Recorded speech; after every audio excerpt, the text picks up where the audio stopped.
जब भगवान श्री राम ने एक राजा का सिर काटने की शपथ ली और उस राजा को बचाने के लिए खड़ा हुआ, हनुमान। अयोध्या में भगवान श्री राम की दिव्य सभा सजी हुई थी। चारों ओर ऋषि मुनि और महापुरुष विराजमान थे। सभा में शांति थी, मर्यादा थी और स्वयं धर्म साकार होकर बैठे थे। भगवान श्री राम।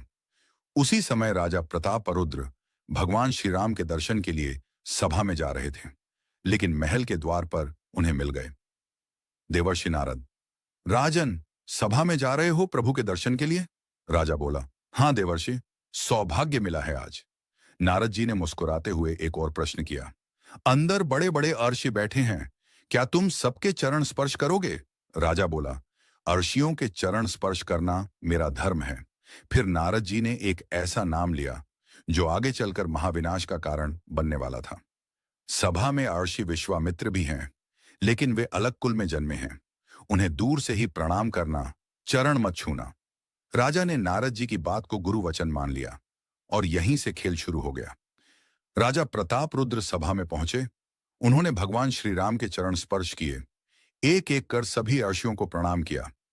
लेकिन जब विश्वामित्र जी के सामने पहुंचे तो केवल हाथ जोड़कर प्रणाम किया, चरण स्पर्श नहीं किया। राजा के जाते ही नारद जी सीधे विश्वामित्र जी के पास पहुंचे और बोले, आपने देखा गुरुदेव, राजा ने सबके चरण छुए लेकिन आपका अपमान किया। विश्वामित्र जी बोले, हाँ हमने भी देखा, लेकिन इसमें कोई खास बात है?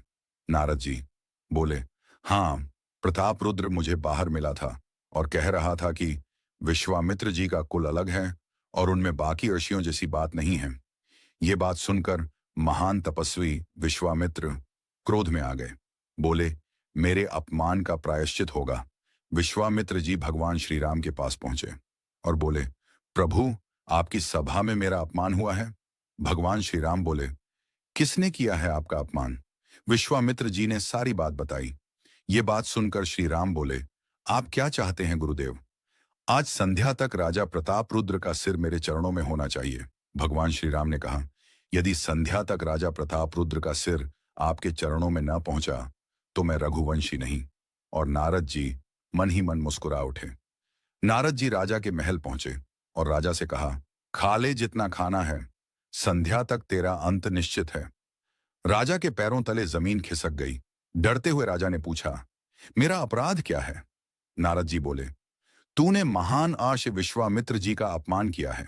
प्रतापरुद्र बोले, नारद जी, आपने बेवजह मेरे लिए समस्या पैदा कर दी।